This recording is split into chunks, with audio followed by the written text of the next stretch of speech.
Metal music has a rich history. It was discovered by the Beatles when they released their groundbreaking song Helter Skelter in 1968. This gave birth to many legendary bands such as Black Sabbath, Slayer, Metallica, and Slipknot.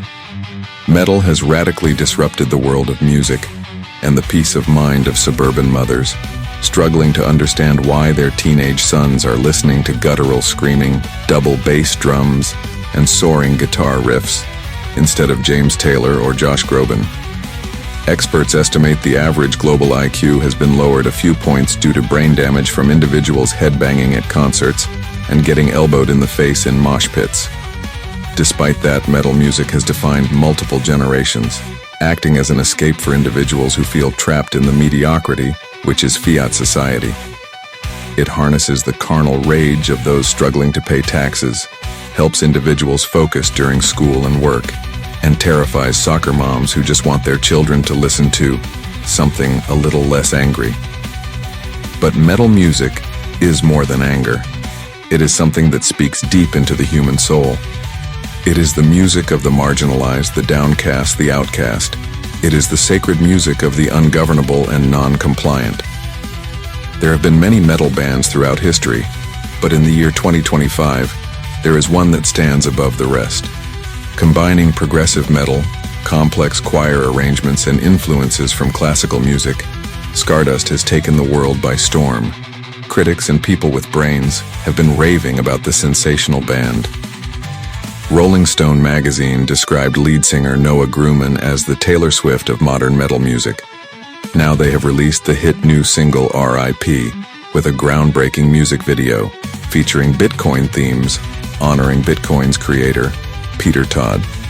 Critics describe the music video as the intersection between the musical genius of Ludwig van Beethoven with the visual genius of Steven Spielberg. Now they have chosen the Bugle's groundbreaking show, Behind the Music, as their debut Bitcoin podcast to discuss their latest release. Get ready to dive deep as the world's greatest journalists interview some of the brains behind the success of the world's greatest metal band.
Welcome to this edition of Behind the Music, the debut episode of Behind the Music. Today I have joining me two very wonderful people. I've got a metal star and a video genius who does all the incredible video work for, I would say, the premier metal band of today, Scardust. Noa, Lahav, how you guys doing? Hello. Hello, GM. Happy to be here. How are you?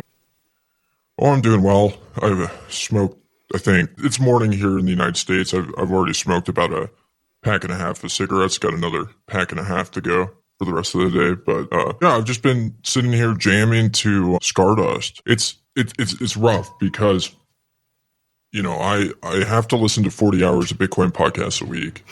And I've been distracted because I can't help but listening to 40 hours of Scardust a week as well. So it's, I feel like my workload has increased dramatically over the last couple of weeks. Oh, wow. That's the worst thing Scardust has ever done to somebody. Ruin their 40 I'm hours. ashamed. Well, the people at Scardust are doing their 40 hours. Yeah. So you're saying Scardust listens to 40 hours of Bitcoin's podcasts a week. Yeah, I mean, what could be more important? I think, I mean, as a musician, I work in music, so when I don't listen to music, what other things are there, really? There's only 40 hours left to do. And in the car, and on break from rehearsals. You have to get in your 40 hours. It's really tough. I can see why you're struggling with the Scardust and 40 hours. It's a tough one. Yeah, I mean, there's all these like tactics you can use to, cram them both in. So I do a lot of writing, and it's kind of distracting to listen to Bitcoin podcasts as I write. You know what I mean? So that's like one of the great opportunities to listen to Scardust. I feel like it just amplifies my writing skills quite a bit. I've always found that to be the case with metal. For me, metal music is very similar to classical music as far as like the song structures. It gets me in the zone. It feels like it increases my creativity quite a bit, whereas other types of music don't as much. But yeah, so starting off the interview, I want to talk about your song Rip that just came out. It's a very good song. I played it in the intro. There is a music video that goes along with it that features a lot of Bitcoin themes, and it's credited to Satoshi Nakamoto, to Peter Todd. Yeah, he did everything on that video. Yeah, I mean, that's super cool. I mean, I think there's two segments or two parts to go off of this. So there's the song itself that I'd like to hear a little bit about the inspiration of, and then the music video as well. What led Scardust to want to make a music video about Bitcoin in the first place? I did. Okay. The song is about separating with somebody for their own sake, and people can relate to it on many levels. It could be a romantic story. It could be about someone who died, or a friend. Basically any relationship that is, breaking off for the other person's sake. We were brainstorming ideas for what kind of music video would fit this concept. And we didn't want to go with the obvious or the cliche. Yeah, the relationship cliche. It's just and then Lahav had this epiphany. One of my rules for making music videos is not to do anything literal. So relationships is off the table, and I wouldn't do something cliche, kitchen, literal. And it took at least 2 weeks of brainstorm to just have it, just click. This is about Satoshi leaving. He was with us for like 4 years-ish, 3 and something. But then he had to leave, and he did the most heartbreaking thing I could imagine anybody could ever do for the sake of us having Bitcoin. Real Bitcoin, not some stupid thing that can be changed. And by him leaving and, in my opinion, destroying himself, basically, which is all the death metaphors in the song, the persona of Satoshi, Nick, never mind. It's killing off your own persona with all the credit involved, and probably all of your keys, drilling into your hard drives and continuing on in life without anybody knowing. So it fits. And if you read the lyrics for the song, it's hard to listen to, because to hear them when you're not in front of the lyrics, because of her growling, her amazing growls. I thought you were saying that it's hard to listen to it while listening to 40 hours. Oh, that's also very difficult. But if you sit down with the lyrics and listen to the song, you can actually see it's about Satoshi. They didn't even realize. And then it came to me. So yeah, we did our own depiction of a cool locksmith, hacker, painter, artist, metal Satoshi Nakamoto having to leave. And we used real historic communications and a lot of Bitcoin Easter eggs in this very high budget music video. Let's see if you can spot all of them. We can talk about them as well. And I hope more Bitcoiners notice this and dig into it. I do think it's pretty incredible. Satoshi gave away. I mean, think about how many Bitcoin podcasts Satoshi could have gone on. How many conferences? Exactly. I knew. Wow. So many hours. It was Like a a big million sacrifice. hours. Way more than 40 per week. A million hours probably by now. You just drilled into it. Although maybe he has done some podcasts and we just don't know about it, which is why we should give 40 hours per week listening to podcasts, because you never know. Maybe you're listening to Satoshi. That is a good point. So yeah, I got the music video pulled up. So it starts out with man sitting in a dark room with some computers in the background. It's got the Times article, Chancellor on the brink of the second bailout of banks. The real copy of the paper, by the way. One of the 8. I mean, maybe not really. The real one may be drowned in a boating accident. But yes, we have some real stuff there on that video. I mean, we had to give it back, but Satoshi lent us some stuff. He even painted his own painting of Michael Saylor. Everybody knows Satoshi invented Michael Saylor. We had an actual painting Satoshi painted of Michael Saylor doing "There is no second best" acid meme, and he donated it to the video. We gave it back. Yeah, I'm trying to go through and look for the Easter eggs. There's a lot of quick cutscenes. Mm-hmm. Yes, it's a metal. Let me see. The computers themselves. I mean, everything is supposed to be historically accurate. I mean, apart from maybe the Bitcoin magazines we have on his table, but the computers themselves are from 2011. The hardware, everything. He has a minidisc on his table. He listens to his metal on minidisc. Everybody knows Satoshi used to listen to metal on minidisc. I mean, I think Satoshi would have to listen to metal to be inspired enough to create something like Bitcoin. I think there's only... For sure. What type of metal bands do you think Satoshi listened to primarily? You guys weren't around. I think you started in 2015, correct? So you weren't around quite at that point. Probably Prague, Dream Theater, right? Math metal. Satoshi, what metal? It's hard to tell. Probably Scardust. I mean, everybody knows he used to listen to Scardust. Even before they existed, he invented Scardust. I mean, he painted our album covers. It's like... Oh yeah, he did paint them in the video. Mm-hmm. In the video, he painted all our album covers. Yeah, they're there as Easter eggs as well. Everybody knows Satoshi was an artist. I mean, there's no debate about that. He also knew how to pick locks. Did it for fun. How do you know that? You can see it in the video. It's just his hobby. So one of the Easter eggs you have here is... was this Bitcoin talk or was this an email where he's writing, it would be nice to get this attention and any other? That's probably, in my opinion, the post he did on Bitcoin talk. And because of this post, I mean, this was his way of saying, I need to get out of here.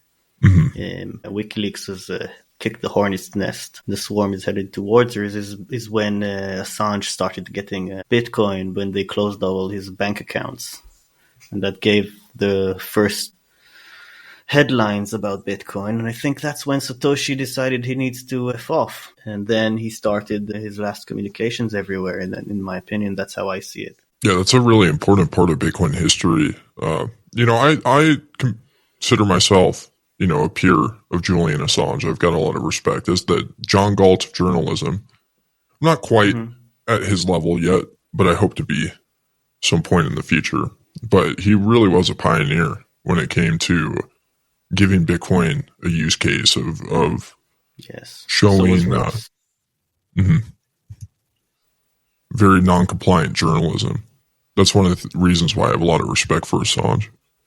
These Easter eggs are difficult because they're so quick. I just skipped over it twice. I actually forgot or didn't have time while we were filming to put in the Silk Road Easter egg. There was one ready, but we just didn't have time. It was a crazy day. We had 20 people on set. We had 2-hour delay, huge crew, so that was neglected, sadly. But yeah. You have the next Easter egg that I see, and I might be skipping over some, but the next one I see about 44 seconds in is Bitcoin Talk, where it's talking about Gavin visiting the CIA. Underneath that post, by the way, is the first comment on Bitcoin Talk for that Satoshi post.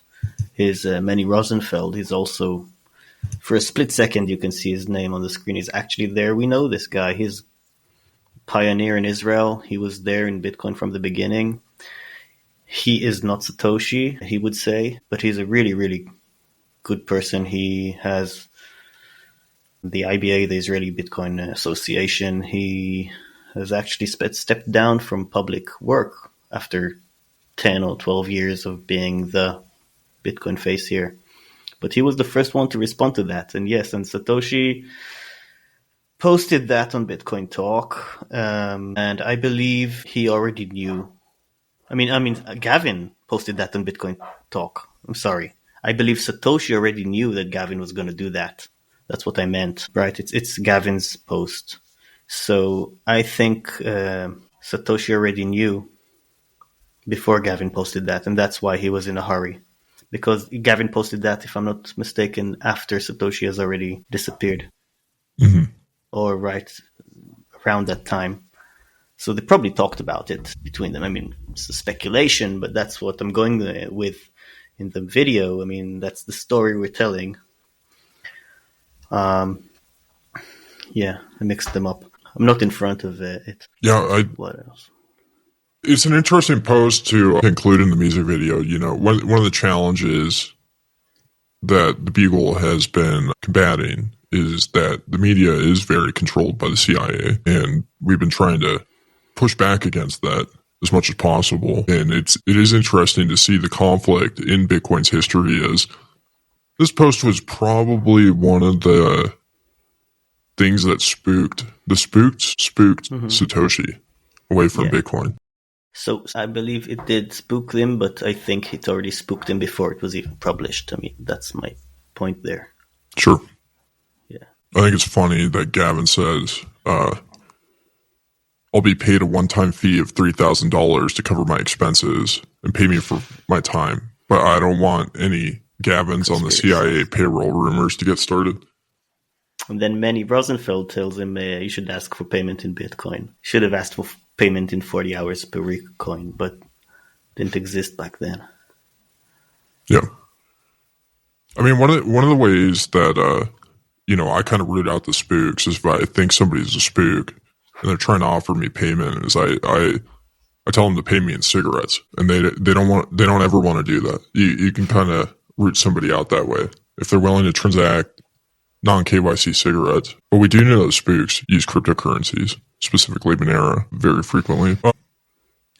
So Noah, I want to hear a little bit about the background of the song. So you're talking about leaving somebody. So who wrote this? Was this you that wrote this one, or was this Or? It was mainly me, I'd say, but then we kind of developed it together.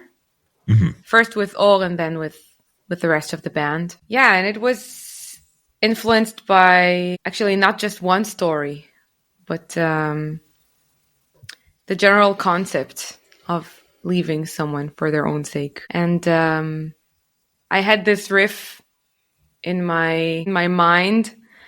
It was not supposed to be anything Middle Eastern, but it was just supposed to be a heavy guitar riff. But as soon as Ol heard it, he heard a Turkish string orchestra playing this riff. And then we decided to kind of make this, sort of Middle Eastern Oriental metal prog extravaganza thing. And then we invited a Turkish string orchestra to join and play with us. So it became kind of like a whole new style for us to explore. Is it one you think you'll continue on with going forward, or? Maybe. I mean, we like to explore different things. Yeah, I think there are obviously Middle Eastern influences, but also a lot of Western, classical, jazz. We like to explore many, many things. So I don't think I'll ever say no to anything when it comes to music. As long as it's good. As long as it's good. Yeah, I mean, this really is a fascinating song and music video because it really does go through early Bitcoin history. And I think a lot of people don't, they get into Bitcoin, that listen to, there's kind of like a hero's journey when it comes to getting into Bitcoin, right? Where people get interested in NGU, which leads them to Bitcoin podcasts, which leads them to Bitcoin history. But the amount of work and context to really appreciate the value of a video like this, there's a lot of work that goes behind it. Yes, I have noticed nobody who's in Bitcoin from 2017 onwards even understands what the video is about, in my opinion. They should do their homework. They have to listen to 40 hours per week. Yeah, I think you only listen to 40 hours per week once you've reached the point. You finished your shitcoining phase. And yeah, maybe the 40 hours per week, the podcasts these days are, I mean, the podcasters themselves are a bit noobish sometimes. That's why you have to listen to so actually had a many question hours. about it. Does it count if you listen to shitcoin podcasts? No. As a, as a learning experience, No, not as a, it kills your brain cells. it's not, it doesn't count as a part of your 40 hours. Not in my opinion, no. It deducts hours. It's like a penalty. Yeah, I feel like listening to shitcoin podcasts is kind of like vaping or smoking menthol cigarettes. It doesn't really count. Yeah, that's a good analogy. So it is funny. So the music video ends with Satoshi taking a drill and drilling through some hard drives, and then there's a little Easter egg of a Michael Saylor, kind of a goofy photo of him in the background. Yeah, Satoshi himself painted, yes. Everybody knows Satoshi invented Michael Saylor. What is this painting? It looks like a mother holding hands with her child. You can kind of barely see. I can share my screen so you know what I'm talking about. So I know what you're talking about. That was the original concept idea. Basically, Satoshi is destroying his persona to move on to other things, as he said in one of the emails. One of the last emails he to Mike Hernia. But yeah, so what are other things? I mean, if he realized that the spooks are on him, or he has to kill the persona, maybe he has a wife and child. Maybe he wants the wife and child. Maybe he's going back to his old life. Maybe he wants a different life. Maybe he wants a family. I mean, he's painting his deepest desires to get him through this, character suicide, I guess. So it's open to interpretation if it's him and his mother, him as a child, going back to his old life, or maybe his family going back to them. But that's the idea. That's his last painting, after painting Michael Saylor and all the Scardust artwork. He was an artist. Very cool. So, in talking with you before the interview over the last few weeks, you guys have been into Bitcoin for some time. Scardust tours all over the place. You've participated in music competitions in Asia and in Europe. You talk to a lot of musicians. Do you see an overlap and an interest with Bitcoin, or are you guys kind of an anomaly when it comes to this? And do you try to orange pill other people, or you just kind of keep it to yourself? I'll just say I'm not a musician. I'm not from Scardust, the band. I'm not part of it. I'm just I don't even know how to describe it. I'm a shutaf. Partner. I do stuff with them, and I think people in Scardust are OG Bitcoiners, but I think I'm the eccentric orange pilling part of it.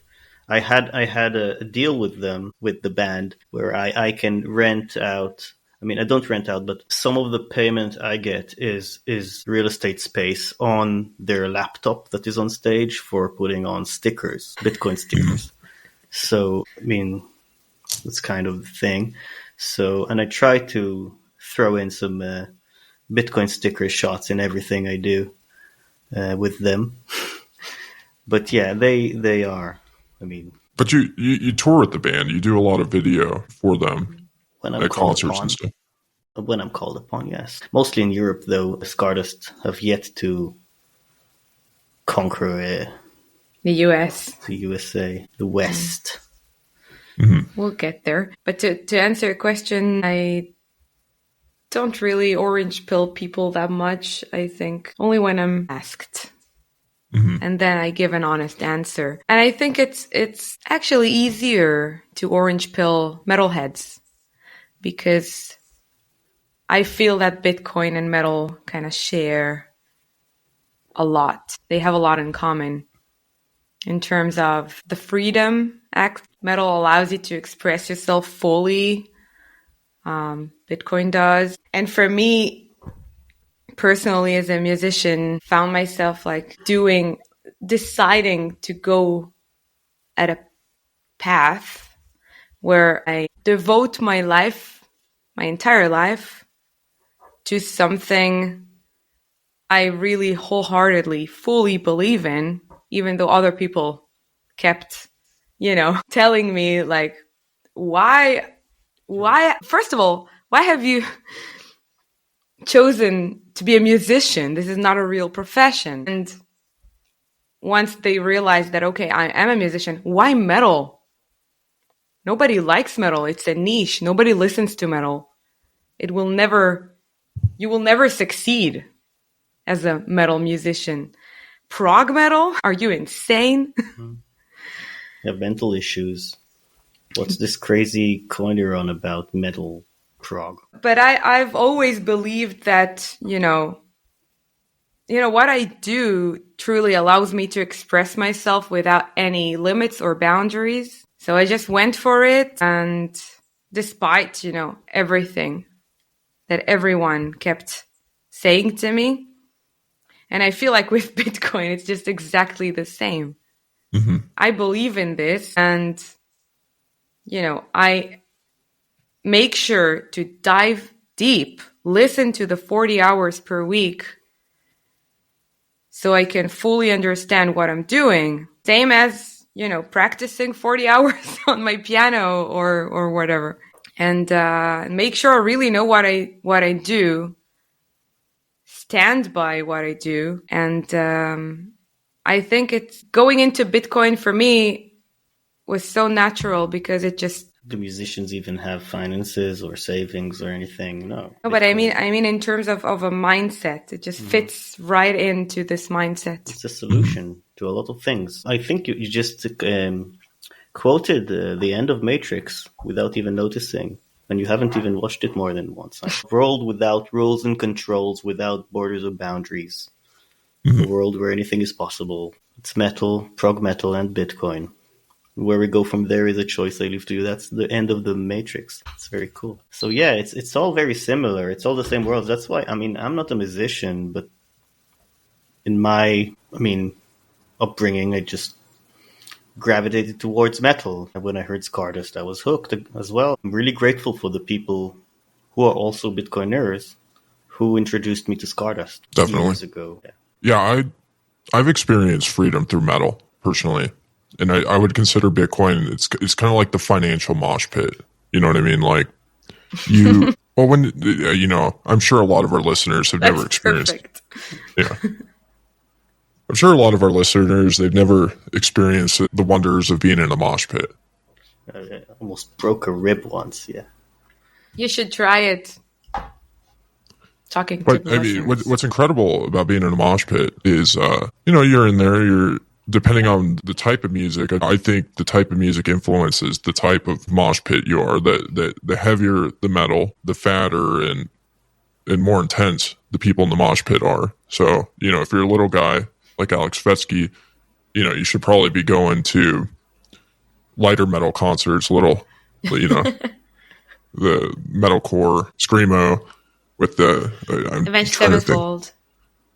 Yeah, Avenged Sevenfold, or like Bullet for My Valentine, or somebody like that. Not necessarily Lamb of God or August Burns Red, but when you're in the mosh pit, you get knocked down on the ground, people stop and they pick you up. They don't trample you. You know what I mean? It is a place, where there's not necessarily rules being enforced by, depending on the venue, the security typically isn't right there on you, but it's like a self-governing ecosystem in a way that you can experience a lot of freedom, and you can dance like a goofball and look really goofy, but you just, you have this very intense music that's just like coursing through your veins. And what I've experienced is just this feeling of being so alive during that process. And I think for many, that are experiencing this, they seek out metal music, metal concerts specifically, because we're in a society of people that don't listen to Bitcoin podcasts, that don't read Ayn Rand, that, live very boring and meaningless lives, and they're just kind of like stuck in the rat race, and they just want to feel something. And I feel like for so many, Bitcoin is a solution. Like my background, I used to work in traditional media, and you would get your marching orders from your superiors to go write some sort of nonsensical fiat piece about nothing that was all propaganda and presented as news. And I almost died of alcoholism from that because it was such a miserable experience. And that was the only way to do that. And leaving that ecosystem into reporting on topics that matter, such as Bitcoin, was really life-giving. And that's the way I see kind of the overlap between metal and Bitcoin. I'm curious if you want to expand on that a little bit more. It's very interesting. First of all, I do agree that in metal shows, the authorities aren't there. It's like a known thing. They leave it with the venue and the guards there to just be self-governing, and they're like, "We'll deal with you later, just KYC or something." I don't know, but they do give you some freedom for the time of the show. Feels like that. And there is a sense of trust. There is a sense of trust, and there is a sense of community. I sometimes lose it at the venue guards. They sometimes are fiat-minded people as well. You won't see a authority figure, real one. In a metal show, but most metal concerts, like most metal fans, are just nice little Care Bears. Yeah, geeks. With who just want to express themselves, and like you said, it's those these extreme emotions that need a platform. And I can really relate with the second part. I also used to work in media and propaganda, and I was looking for meaning in life, and I found an actual solution after all the hardship and the being lost, and you stumble upon Bitcoin, and it makes sense, and it gives you that, just like the music. Yeah, I would say mosh pits, they're a lot like Bitcoin meetups. Where if somebody comes into the mosh pit and starts like throwing punches or something, like everybody turns on them and sticks together and roots them out. You got a shitcoiner.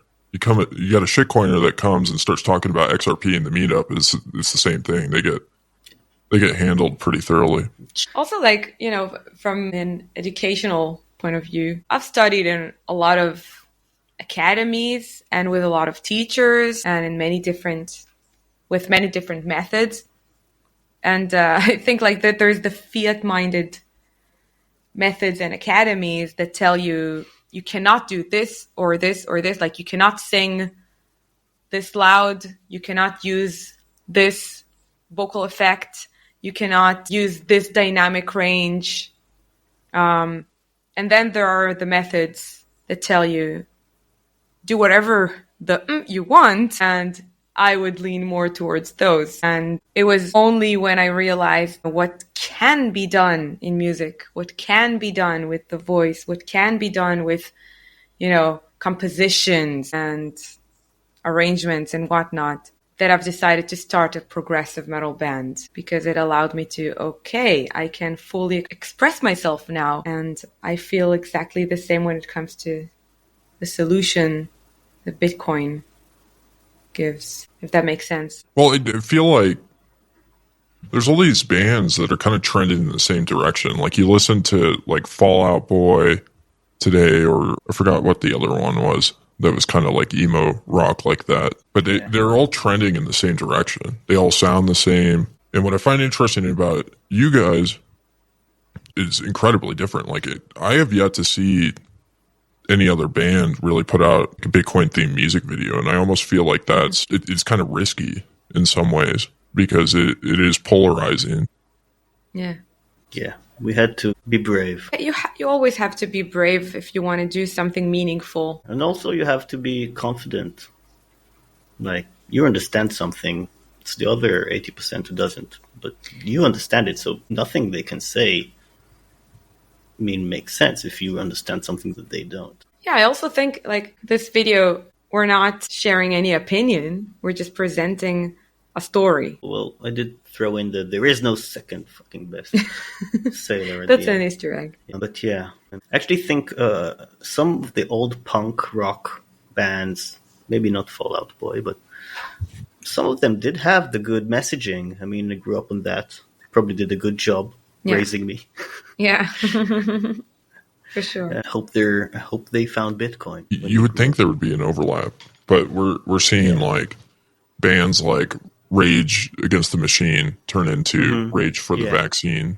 Yeah, what the fuck? But I do think this is like a real opportunity right now to use music as a method to really present a message that matters and resonates with people. And I think that's one of the things that's very disappointing with a lot of the mainstream music today is I don't think it's doing that. It just doesn't do it for me. It's very rare that I'll find a band, a lot of them exist out there for sure, but I do think it's rare, and that's what makes it so valuable when somebody does.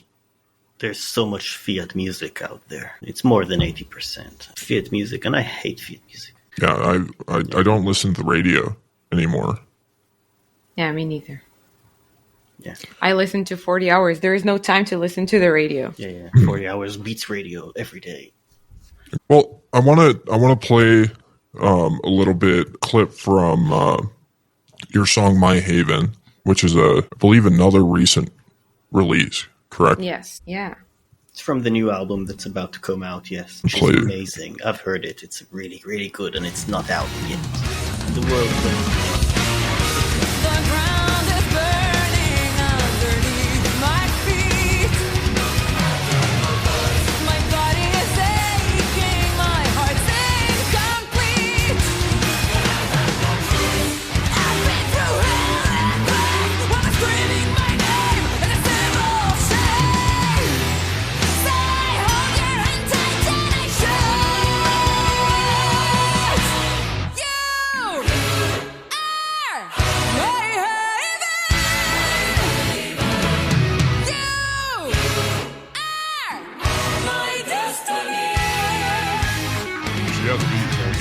That song, I think, very relevant today. The ground is burning underneath my feet. My body's aching. My heart's incomplete. I've been through hell and back. While they're screaming my name as a symbol of shame. So I hold your hand tight as I shout. Yeah. So first of all, what did the writing process for this song look like? What was the inspiration? Very similar to Rip. I came up with the initial lyrics, the initial idea, and then we kind of developed it together. It's about keeping your seed safe. Should I go into it? I mean, should we? It was influenced by real events. Yeah, well, yeah. Obviously, it's about Bitcoin as well, but it's also like an Israeli thing.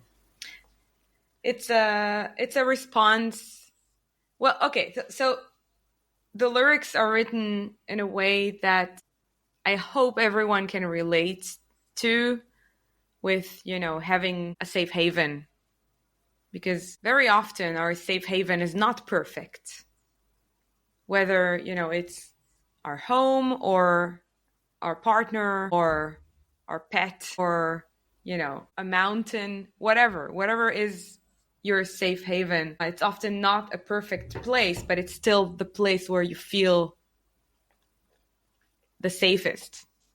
You feel like it's, your own, and you can be yourself there, and you can feel safe there. But it was triggered by a response to people not realizing why we need Israel. And it was, kind of fueled by the October 7th events and people not realizing why we need this place at all. So it was kind of a response to that. Mhm. I felt like, I travel the world, but I always have to hide my passport.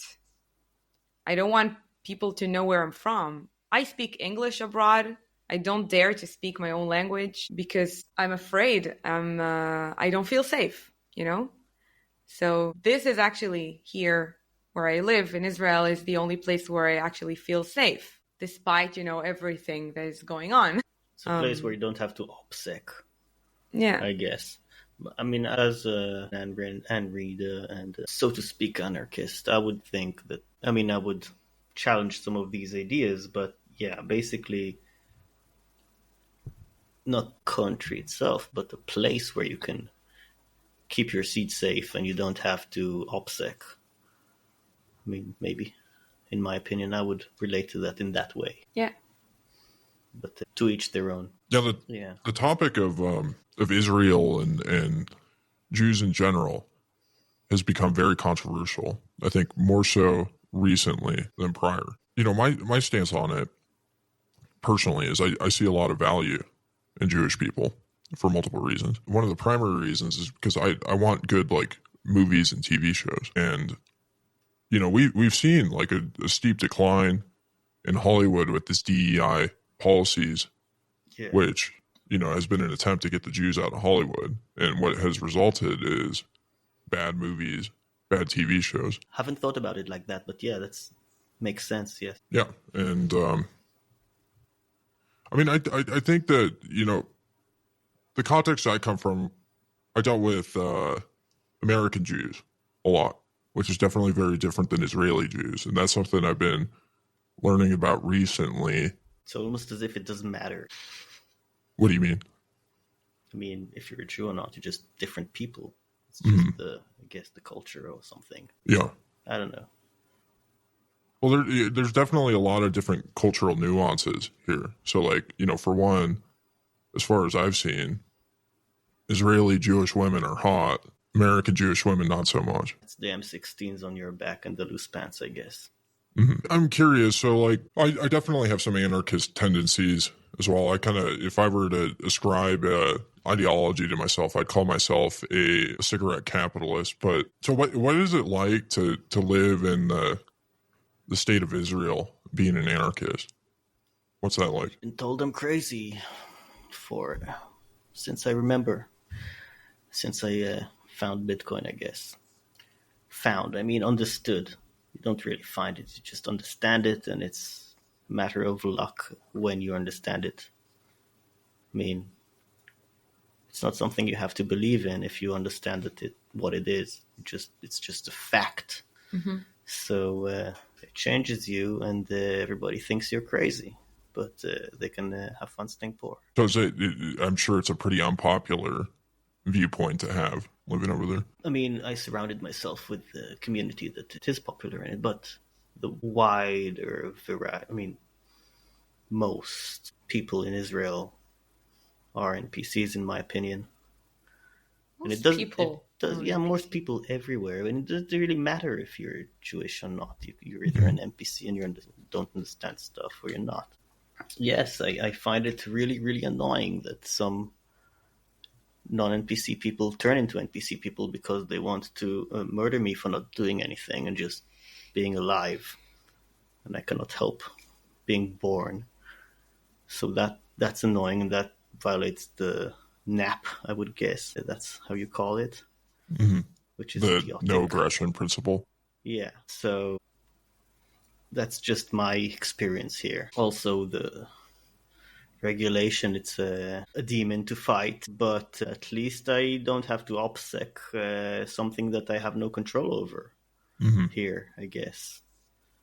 It's just default not to be. It is very dangerous anyway. So that's. But it's a statistics thing. But that's just me. I mean, other people have other opinions. Yeah, I mean, I think one of the biggest challenges is I'm inferring a little bit based on what you're describing, which is individuals get caught in the crossfire of the machinations of governments and other powerful individuals with agendas, and there's not really a whole lot of choice in it. And so, like, Noah, when I hear you describe like hiding your passport or when you travel abroad and not wanting to share, I mean, that's not really a representation. Or at least the way I'm hearing it, it's not really a representation of the decisions you've made. Mm-hmm. Yeah, it's just you can't help it. I mean, you were just born. Mm-hmm. It's not your fault, and you haven't done anything, and it's just a collective kind of view, which is so stupid, in my opinion. Mm-hmm. Hating people for a collective name tag. Yes, and I bet these people don't listen to 40 hours of Bitcoin podcasts per week, which makes them so stupid. Probably. Well, if they did, they'd realize quite a few of the podcasters are Jewish as well. Oh, yeah, maybe. So, before we were recording this, one of the things that you mentioned to me is that you guys had to run down to the bomb shelter for a little bit. I mean, that's an interesting experience. I've never experienced anything like that. I bet there's some epic orange peeling opportunities in bomb shelters because you have a captive audience. Yeah, in big cities. Yeah, you have a captive audience for 10 minutes. It's like for a block. You have to stay there in the bomb shelter after the siren ends for 10 minutes, which is exactly like an average block's time. So you have to orange peel people in the time of a block, and then it's over. So it's like a race. You can play a game, actually. And maybe every missile that comes, you get another block to continue the pilling. Mm. But how does orange pilling even help if people don't actually go home and listen to 40 hours per week? It's just beginning. It's a part of orange pilling them, getting them, I guess, to listen to the 40 hours. Otherwise. So we need more war and more missiles to get more block time. It's like block space, but block time in the shelter. With the captive audience. Noa used to own a shelter. I used to. Like a big shelter where she used to do all the rehearsals and her choir stuff. She used to get it on lease or something. She just had to pay the electricity and maybe volunteer in the community for some. And then she got this huge real estate of a huge bomb shelter to do all the music in. Yeah, we wrote a lot of music there in this shelter. Yeah. At war times, yeah. Sorry. I just think, conflict and adversity is really an opportunity to reach into yourself and respond to it with creativity, because it brings like a whole different level of depth and meaning. So, yeah, for sure.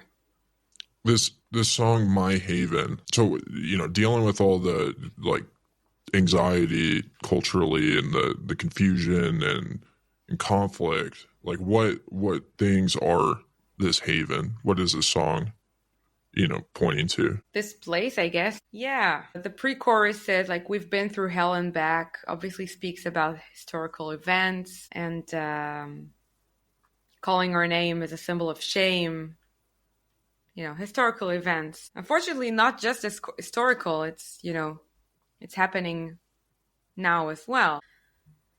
And then the chorus, You Are My Haven, kind of invites the audience to participate so everyone can join in and shout their hearts out, and every person can relate with their own haven in mind, I guess, because everyone music is objective, I guess. Everyone has their own haven.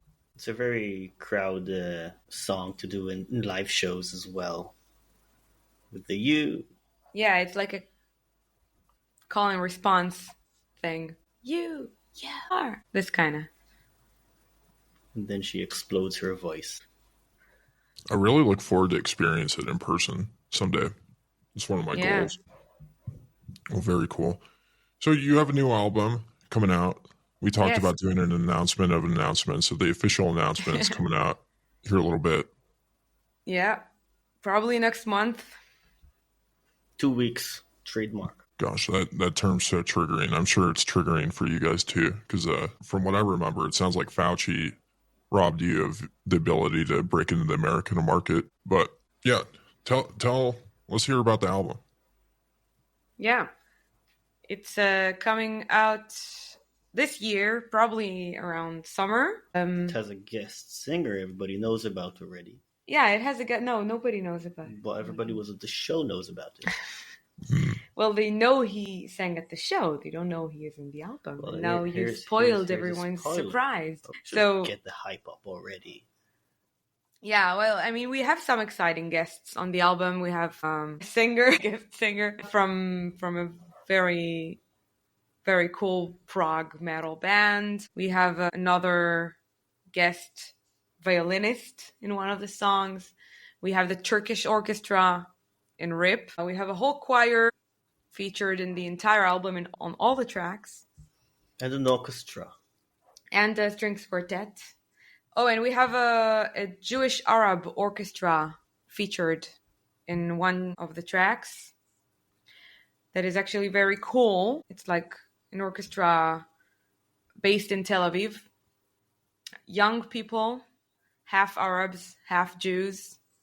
And they played a song with us on the album. The album is, if you're a Scardust fan, it will give you your favorite elements of, the Disney metal aspect and the progginess and the complexity of the music with the poppy, catchy choruses and the crowd sing-alongs. It has it all. And also some masterpieces, which are just amazing. I mean...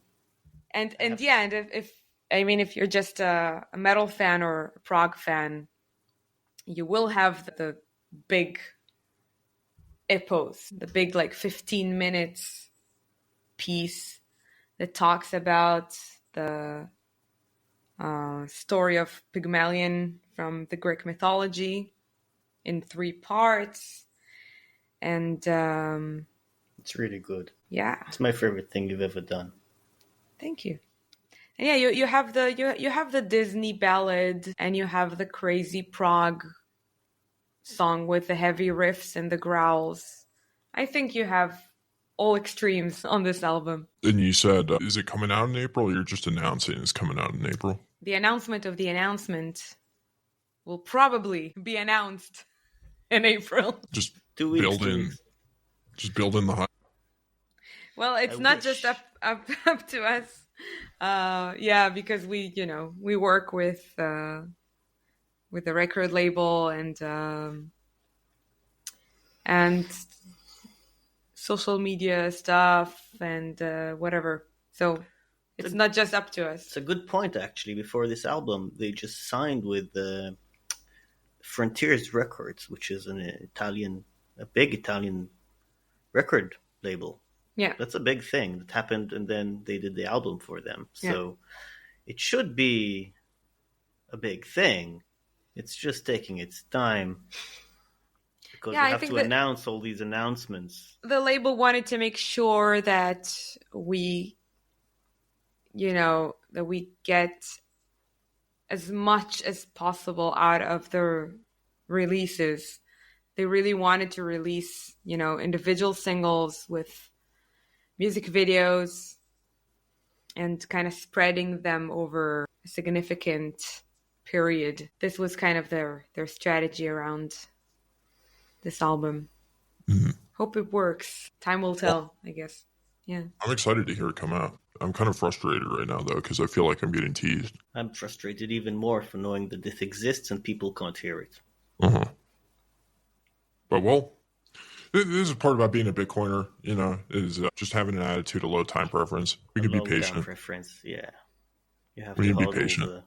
Exactly. It'll pump. The album will pump. Eventually. I mean, we've got to wait for the halving. Yeah. Well, we found another similarity. Yeah, eventually the album will pump. But it's not like pop, because in pop you can, you can work on a Pop song. shit coins. They pump and dump. It takes you like 2 weeks to work on a song, and then it has a really high peak, and then people forget about it. Yeah, no, you're building for the long run. Long run, yeah. Yes. We need the music go up technology is being built. I think one of the good things about working with an Italian record label is Italians like to smoke cigarettes, so they're typically a little ahead of the curve of some other cultures. They would like make you eat a lot of pizza and stuff. Or what's it like working with an Italian record label versus other cultures? I mean, it feels like they're Israeli because we're so similar. Yeah, Israel and Italy is like really similar. Very similar. Dynamics. Lots of cigarette smoking in Israel too. Yeah, or what? And bad drivers. Yeah, it's the same. Well, I kind of want to. I got to get a good answer. So, like, what's your speculation? Why are Israeli Jews so much hotter than American Jews? It's the M16 walking around in civilian clothes with an M16 on your back.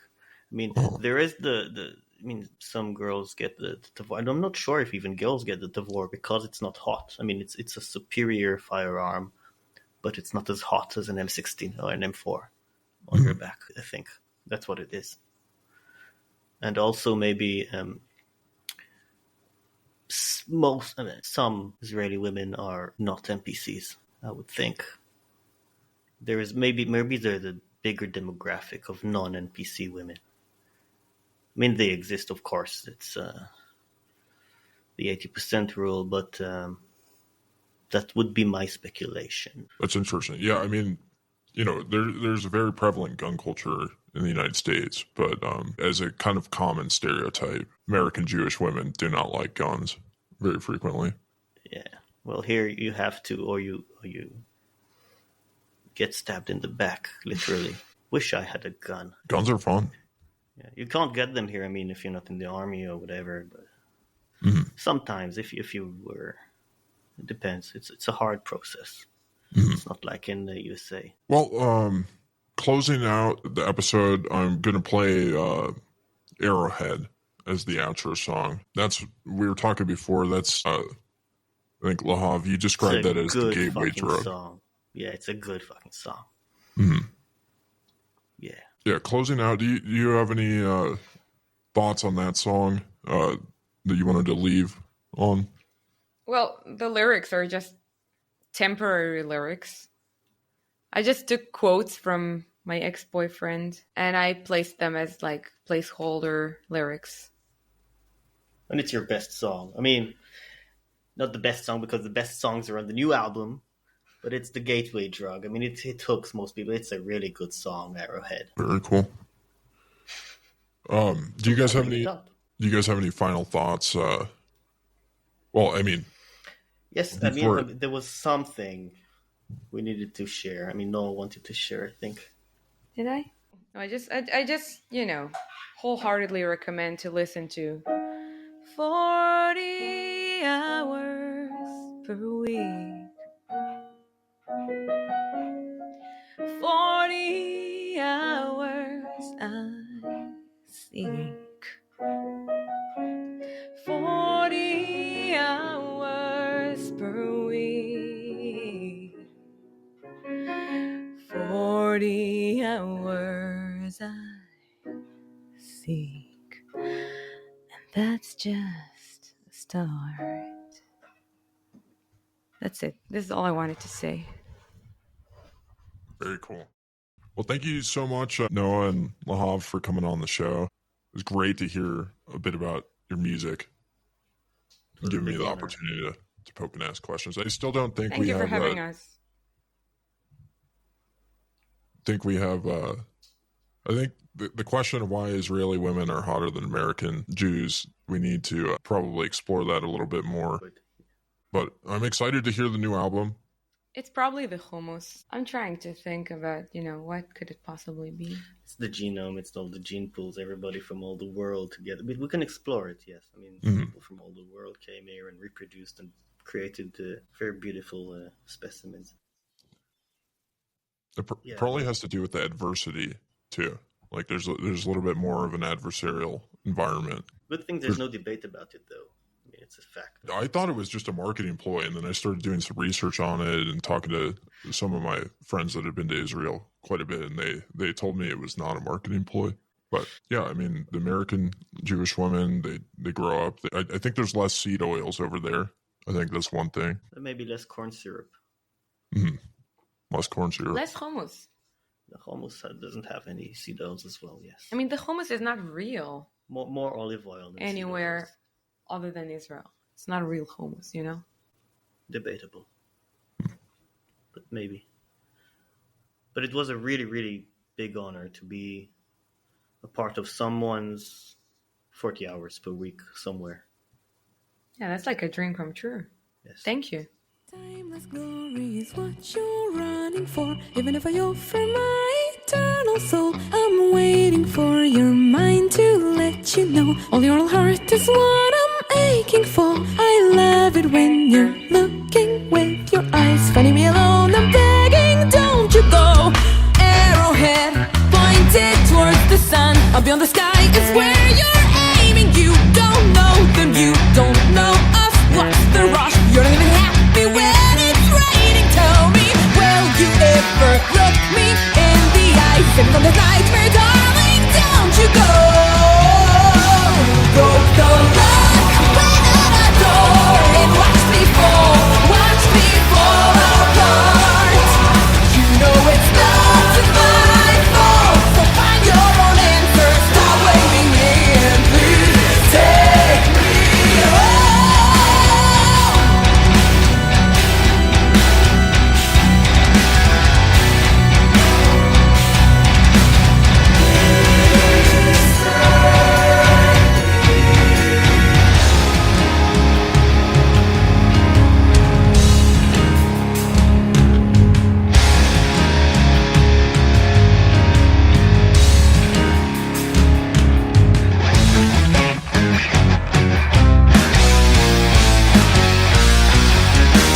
Terrified with every step I take, fighting with your every move, I can't go on. I've waited all this time and you ignored. Deep inside your heart, you know I've done it just for you. So don't you dare to judge me now. Take your face, the air.